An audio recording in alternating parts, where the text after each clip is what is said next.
Bueno, muchísimas gracias, Alejo. ¿Qué tal, Cecilia y Silvia? ¿Cómo están? Bueno, yo soy licenciada en Trabajo Social y soy compañera de Alejo en RESET, Política de Drogas y Derechos Humanos. Un placer, la verdad, compartir con dos grandes como ustedes, porque bueno, en estos días he investigado un poquito acerca de su trayectoria y de las investigaciones que están llevando a cabo, que bueno, están haciendo historia en nuestro país y bueno, creo que en toda Latinoamérica.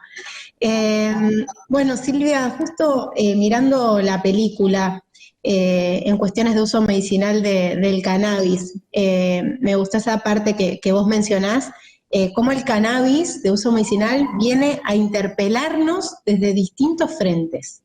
Y bueno, mi primer pregunta es, desde tu quehacer profesional como médica, neuróloga, ¿cómo viene a interpelar el cannabis a la medicina, al modelo médico hegemónico, al mercantilismo dentro de lo que es la medicina? ¿Cómo viene a replantearnos una nueva lógica?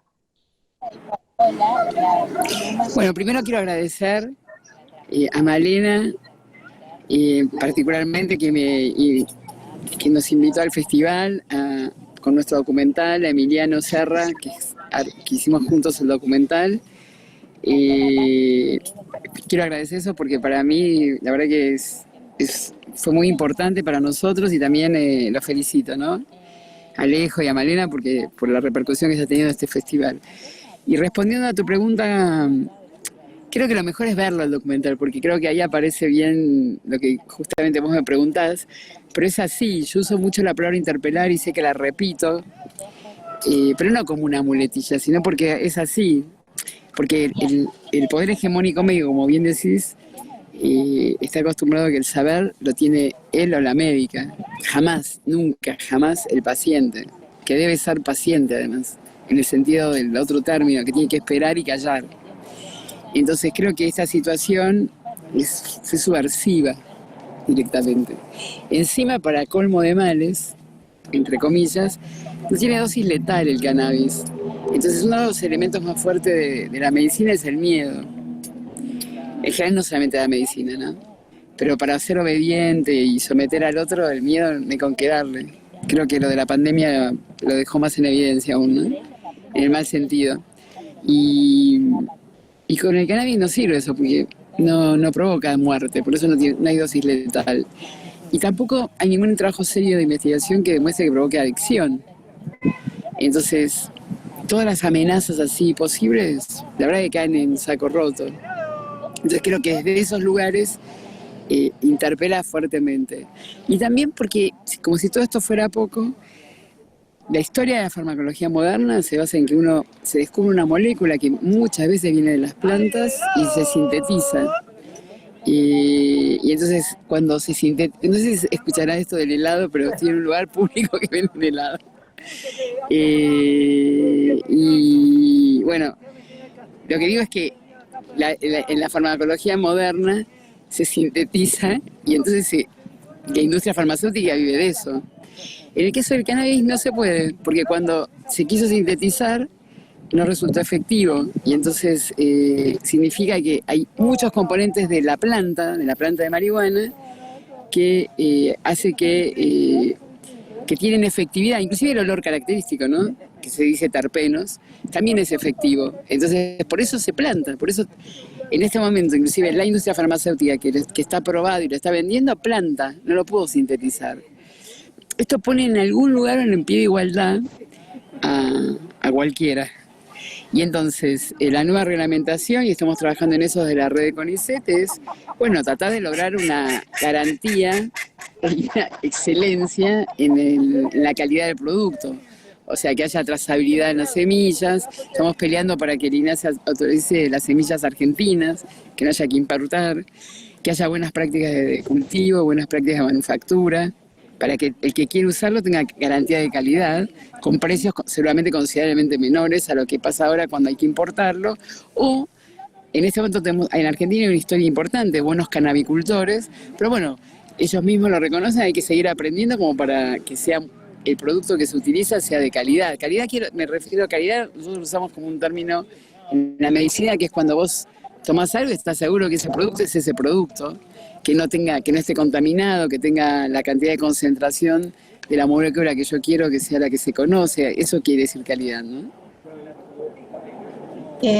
Sí, justo, bueno, esta palabra que traes, interpelar e interpelar los roles y los lugares que hemos ocupado médicos, médicas y pacientes a lo largo de la historia, que viene como a cuestionarse porque esto que decís, el paciente ya no es más paciente, ya es activo y se involucra en su propio proceso de construir, elegir primero su metodología de abordaje a su salud, que lo convierte, también lo pone en un lugar de poder, de saber, pero bueno, para eso tenemos que salir un poco de esa comodidad y de esa lógica anterior, y del médico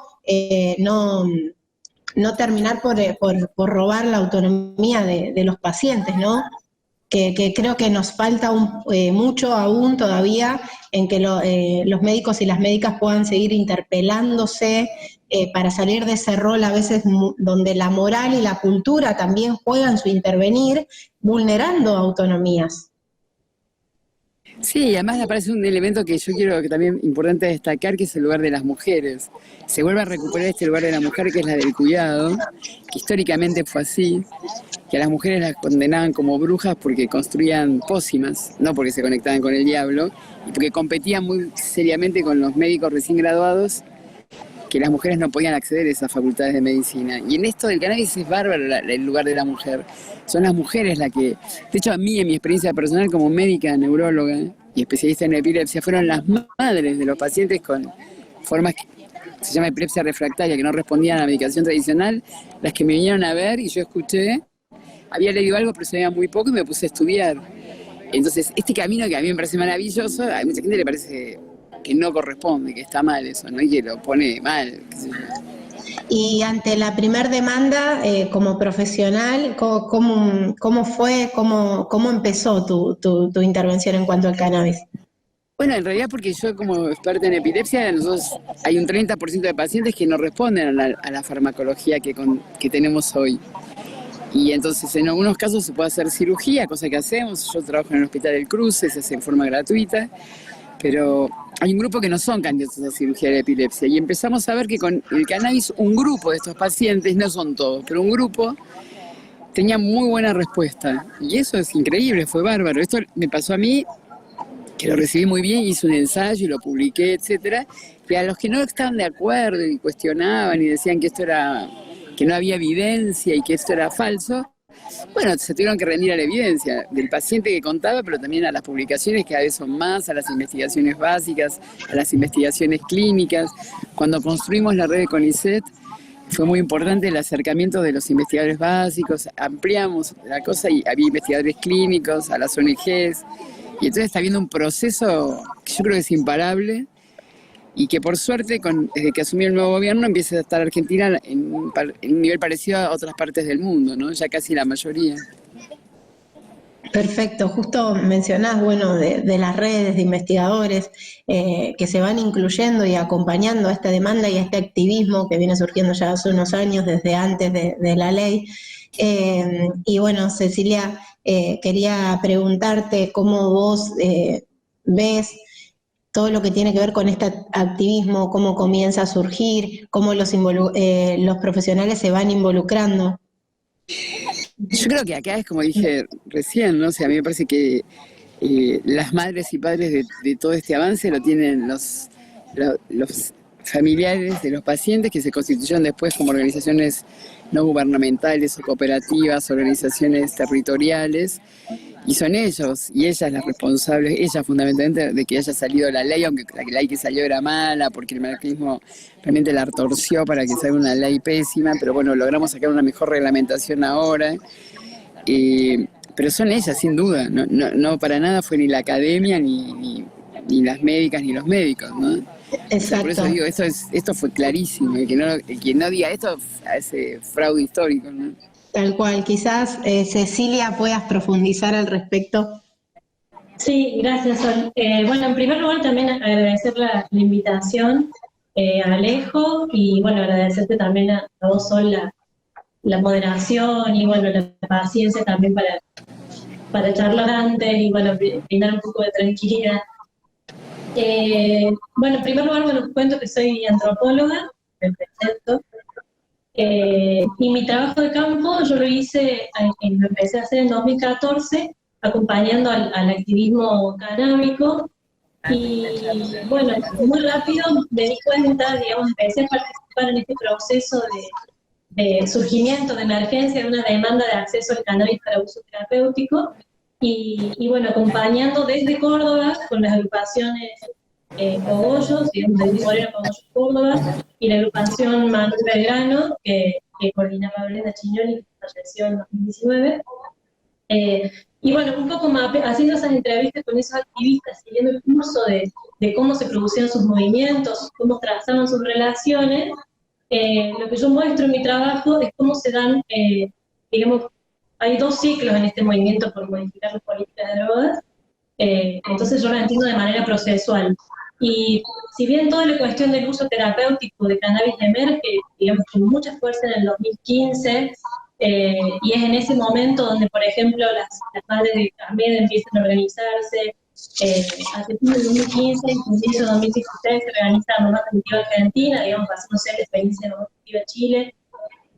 Y con esto, está esa relación desde que hablamos antes, Sol, que tiene que ver con la característica no solo nacional, sino internacional de estos movimientos y cómo se van apoyando entre sí. Pero también fue muy, muy marcado cómo esas madres que en un comienzo, esas madres y otros familiares, ¿no? Que en un comienzo no, por ahí estaban, no contaban con tanta información, acudieron a activistas canábicos que ya tenían una trayectoria mucho más amplia y que en un ciclo de demandas anterior habían bregado por la despenalización de la tenencia, ¿no? Para el uso personal. Entonces, en las entrevistas era muy frecuente que familiares de pacientes se refirieran a que acudían a tiendas de cultivo, y bueno, en este conformarse de las redes, se fueron vinculando entre sí. Entonces, de esa manera, los conocimientos que los activistas habían desarrollado previamente se volvieron insumos y se produjeron también procesos de especialización, como bien dice Silvia, digamos, muchos activistas relatan cultivadores que tuvieron que ponerse a estudiar, ponerse a aprender también junto con las madres y los padres. Pero bueno, fue un movimiento muy importante y en esto quería tomar algo que dijo Silvia respecto de la agencia de las mujeres, ¿no? Y en particular porque en ese ciclo anterior de demandas que yo cuento y analizo, hubo mujeres que tuvieron un rol también importantísimo en intentar instalar la cuestión. Entonces, por ejemplo, la activista de la que yo les hablaba, Brenda Chignoli, cuando fueron las audiencias públicas en el 2012 en el Congreso de la Nación, ella llevó la problemática del uso terapéutico, digamos, está su intervención en las actas taquigráficas. También Edith Moreno, como usuaria terapéutica, que defendía el uso de drogas, digamos, la libertad, y también que tenían en común que eran personas viviendo con VIH, ¿no? Entonces, hay toda una trayectoria en común entre ellas de activar en redes de personas viviendo con VIH, organizaciones de reducción de daños. Digamos, en el 2003 hay una publicación de la Asociación de Reducción de Daños de Argentina, y un artículo de Silvia Inchaurraga en la que ella analiza la marihuana como uso, digamos, el uso medicinal de la marihuana. En ese entonces se hablaba de marihuana medicinal, no de cannabis medicinal, como fue más corriente en el discurso después. Entonces digo, bueno, hay toda una serie de antecedentes que explican, permiten explicar sociológicamente por qué la cuestión cuando emerge tiene esa, como que explota, ¿no? La sensación fue básicamente esa. Y a mí una cosa que me interesó muchísimo del documental es cómo muestra que fueron los propios usuarios y usuarios terapéuticos los que llevaron la cuestión no solo a médicos y otros profesionales de la salud, sino también a los usuarios recreativos, ¿no? Se produjo una interpelación que fue doble, y bueno, ahí justo, Cecilia, perdón que te interrumpa, pero justo quería acotar algo de Mar del Plata también al respecto, pero antes saludar a Silvia, que le robamos unos minutitos, y despedirla, y seguimos luego con la charla. Y Silvia, antes quería preguntarte, bueno, ¿por qué tendrían que mirar la película?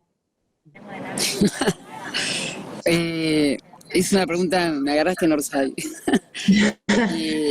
No, porque me parece que es interesante que es el testimonio de cada una y cada uno de los integrantes de la red de CONICET, de cannabis medicinal, y entonces es muy coral la película. La verdad que están desde las representantes de las organizaciones no gubernamentales más importantes, o que vienen trabajando hace mucho tiempo, investigadoras e investigadores de CONICET, la gente del INTA, que vienen trabajando en el tema, docentes universitarios que vienen trabajando en control de calidad de los productos que se hacen.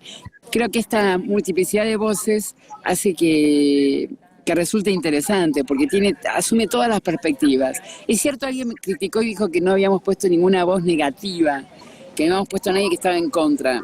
Es cierto, pero también yo siempre pienso que hay tanto espacio para la gente que está en contra, tienen tanto poder, que yo no quería usar mi tiempo, mis neuronas, digo como neurocientífica, y nuestra energía como para hablar mal. Entonces por eso asumí la crítica y creo que fue intencional, ¿no? Y también quiero adelantarles que estamos trabajando ahora con Emiliano en una película sobre cannabis medicinal, pero ya no en este caso, hecho en pandemia. O sea que cada uno se filmó. También quiero agradecer infinitamente a cada uno de los que se filmó y que nosotros después hicimos el trabajo de edición. Vamos a hacer una película, porque pensamos que todavía hay mucho más para decir, ¿no?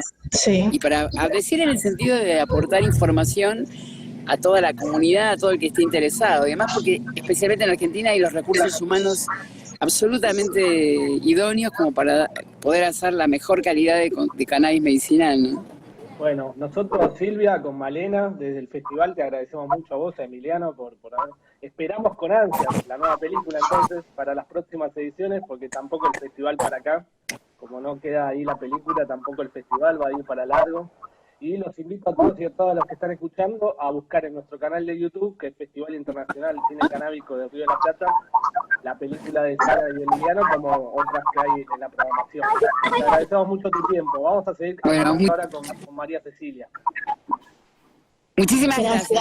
Buenas tardes, Silvia. Fuerte a todos. Que estés bien, que estés bien. Chao, muchas gracias. Bueno, ahí estamos. Ahora sí, Ceci. Con María Cecilia, que dijo un par de cosas interesantes con respecto a la película y a cómo, bueno, todo esto de la interpelación, todo esto, ¿no?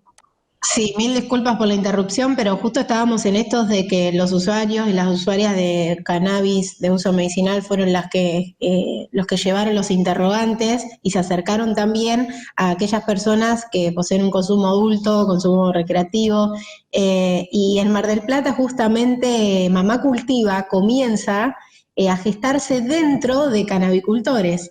Y llevan como el interrogante y ellos son los principales actores porque antes de todo este activismo de uso medicinal, el activismo canábico siempre estuvo y hay que levantar, creo, esa bandera también. Y ellos fueron los que, mientras el Estado estaba ausente, mientras los profesionales estaban interviniendo en otros lugares o sus áreas de investigación eran otras, ellos y ellas fueron quienes proveyeron, protegieron, enseñaron y dieron dignidad a un montón de familias. Entonces, me parece sumamente importante, Cecilia, lo que estás diciendo.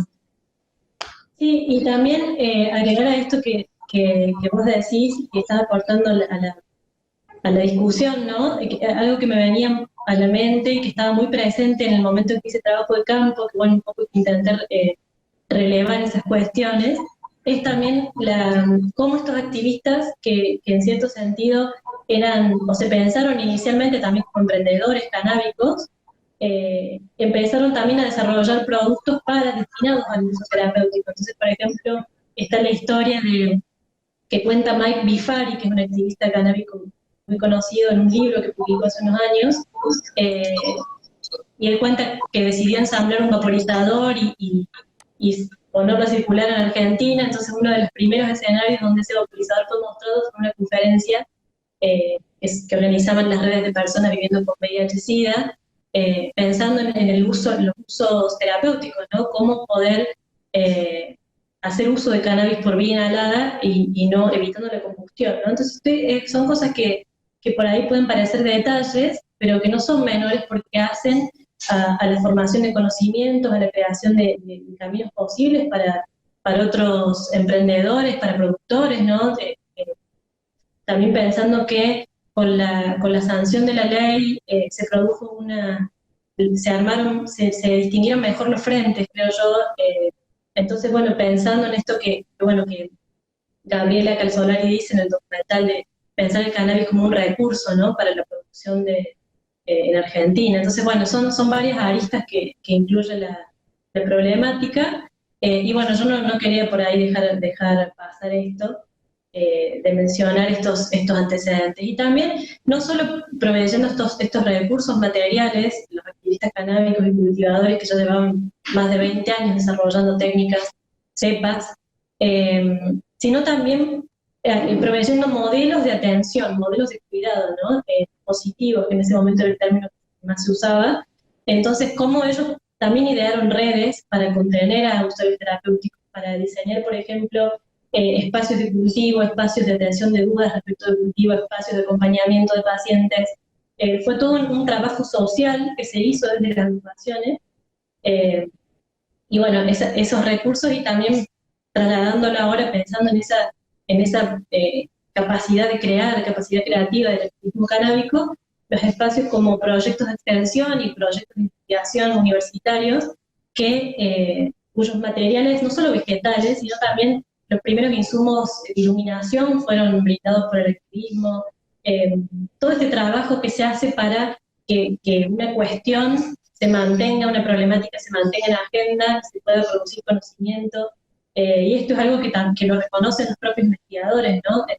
El proyecto de la Universidad Nacional de La Plata, que dirige Darío Andrinolo y Daniela Sedán, bueno, reconocen todo el tiempo la labor de Jardín del Unicornio, de cultivo de familia. Digo, son cosas de las que hablan los propios investigadores y que están muy presentes en sus trabajos. Digamos, ahí Diego Nutter, que aparece en el documental, también figura como autor en un artículo publicado por, digamos, científicos. O sea, es como un trabajo en el que esos conocimientos entran en relación.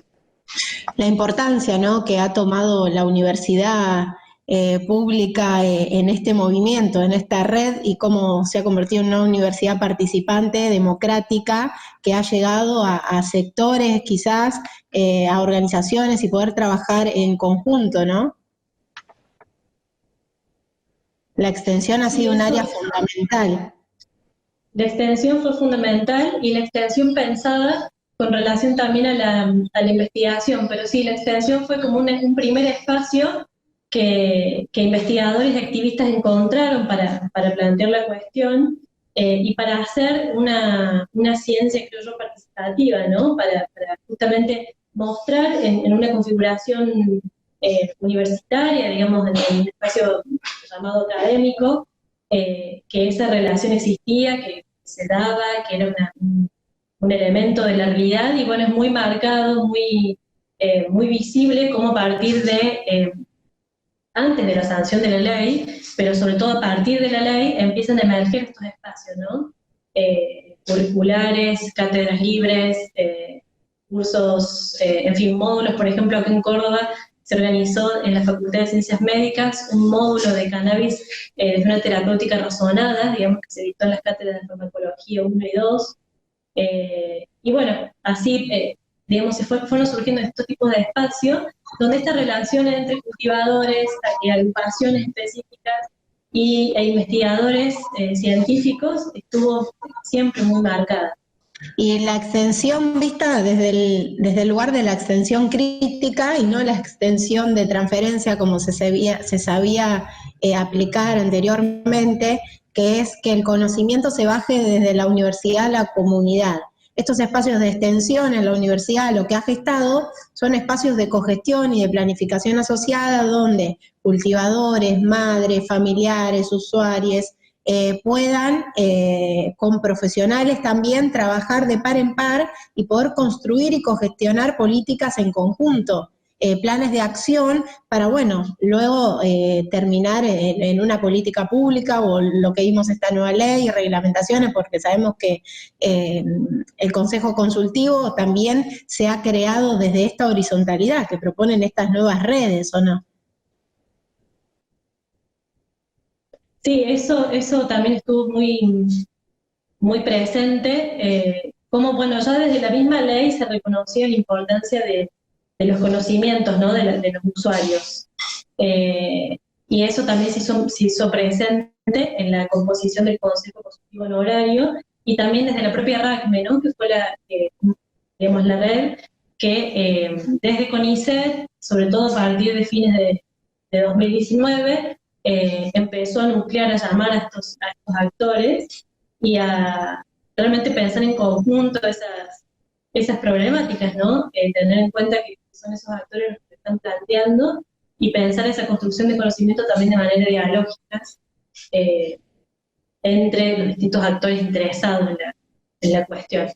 Pero bueno, a mí me interesaba mucho cómo mostraba el documental, cómo muestra justamente a partir del testimonio de actores que estuvieron presentes en esos debates, en ese contexto, cómo muestra las distintas perspectivas, ¿no? que se desarrollaron en torno a la temática.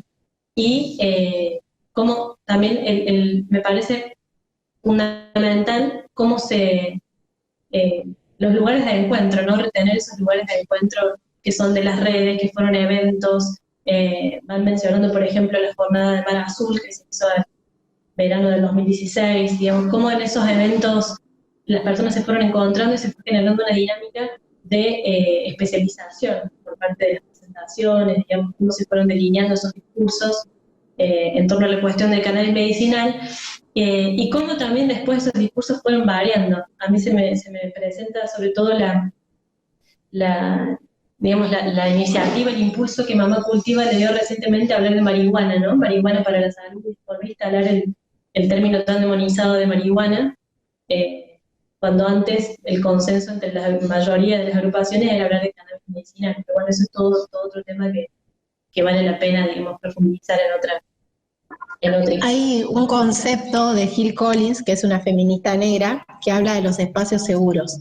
De los espacios seguros que quizás las mujeres negras en un entonces, donde entre la cultura que no era dominante podían definirse, sostenerse, protegerse, cuidarse y no ser definidos desde afuera hegemónica. Y creo que nosotros, quizás yo lo he vivido con las mamás, que estos lugares de agruparse, de visibilizarse, de encontrarse con personas que están en la misma ilegalidad, que están en la misma situación de enfermedad y en otro montón de vulnerabilidades, puedan tener un espacio seguro de lucha, de definición de sus políticas, de sus prácticas y de tejer estas redes. Creo que han sido lugares fundamentales para redefinir estos movimientos sociales y poder generar una resistencia ante una cultura hegemónica en cuanto a la salud, que está obviamente el campo de la salud muy definido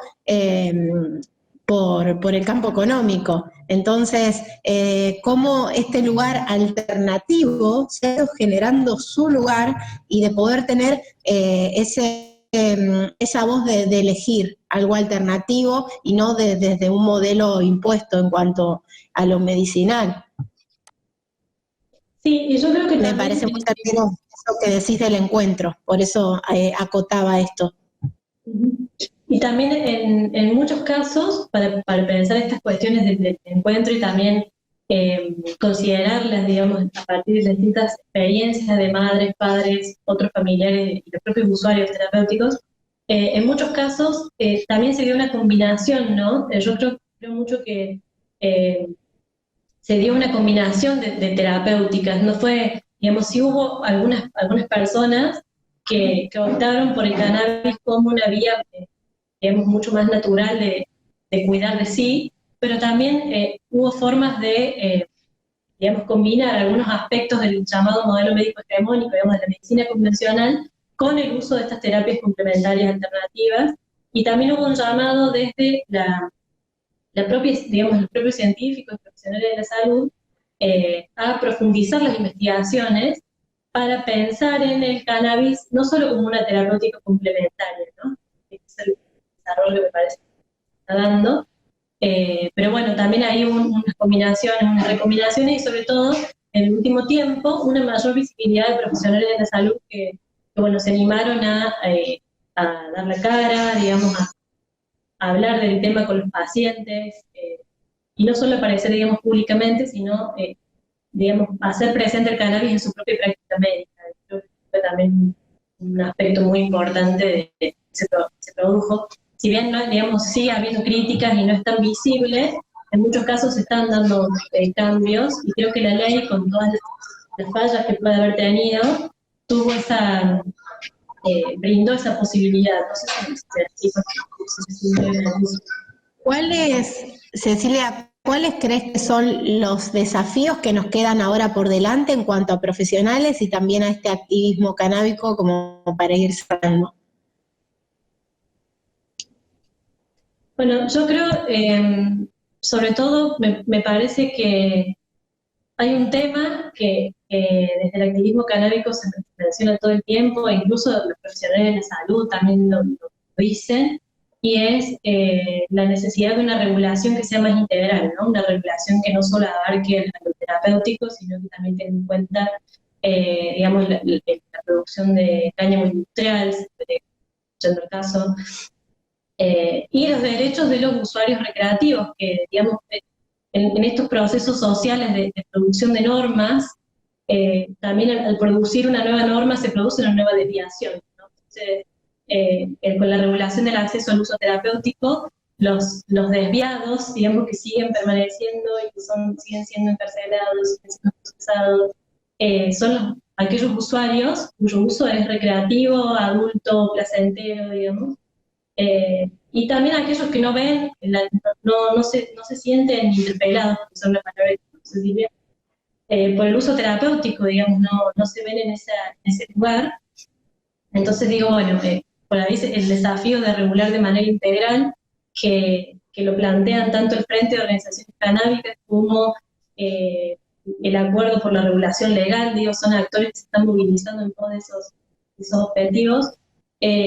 Y también me parece que queda, digamos, como desafío profundizar las investigaciones en los ámbitos universitarios, la interdisciplinariedad también, para que puedan hacerse distintos tipos de investigaciones, iniciativas.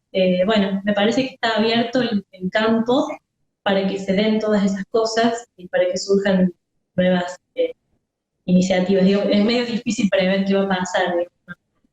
No me animaría a hacer futurología, pero creo que en este momento, en donde la nueva reglamentación está tan fresca y se han producido tantos cambios, hay una apertura para poder pensar estas cosas, para poder charlarlas, y un poco también me parece lo que muestra el documental. Incluso el documental, ahí no quiero tampoco spoilear, pero muestra también un momento que es previo a la reglamentación nueva. Entonces, digamos, son cosas que están cambiando todo el tiempo y a una velocidad muy grande. Entonces, digo, bueno, pensarnos históricamente y considerar esta nueva posibilidad de seguir el camino. Bueno, María Cecilia, te agradecemos muchísimo tu participación. Ya vamos cerrando la charla. Así que, bueno, eso, agradecerte desde la organización del Festival Internacional de Cine Canábico del Río de la Plata, tu participación y haber estado en esta charla.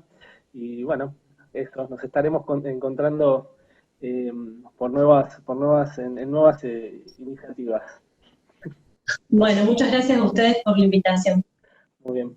Bueno, Sol, para darle un cierre acá a nosotros, y nosotros, mejor dicho, no sé si vos tenés algo que agregar con respecto a la película. Yo quiero decir que Sol, con Sol integramos también Reset, Política de Drogas y Derechos Humanos, que los invito a todos y a todas a visitar las redes de Reset, que son resetdrogas.com.ar o @resetdrogas en todas las redes, porque eso, ahí hay un montón de material, no solo sobre la cannabis, sino sobre, bueno, distintos usos y distintas políticas de derechos humanos de usuarios y usuarias, así que están todos invitados también a visitar las redes de Reset, ¿no? Y ahí una cosa puedo agregar, una cosa pequeñita. Agregue. Sí, no, que era algo que habíamos dicho antes, pero que me olvidé de decirlo ahora, pasa que lo habíamos dicho antes de empezar a grabar, y era, bueno, justamente llamar la atención sobre la labor esta de producir insumos para el cambio en las políticas de drogas, ¿no? Que me parece que de Reset lo hacen, digamos, el modelo de amparo, bueno, cartografías de cómo se fueron cambiando los municipios, cómo se fueron produciendo ordenanzas para crear registros locales de cultivadores y usuarios, digo, bueno, todo un movimiento que hacen desde Receta es súper interesante y que me había quedado pendiente de decir, pero bueno. Está perfecto. Sí, sí, está perfecto, María Cecilia, muchas gracias. Yo creo, bueno, para mí siempre ha sido importante estar... Yo nada, agradecer. ¿Cómo me decías, Sol, perdón?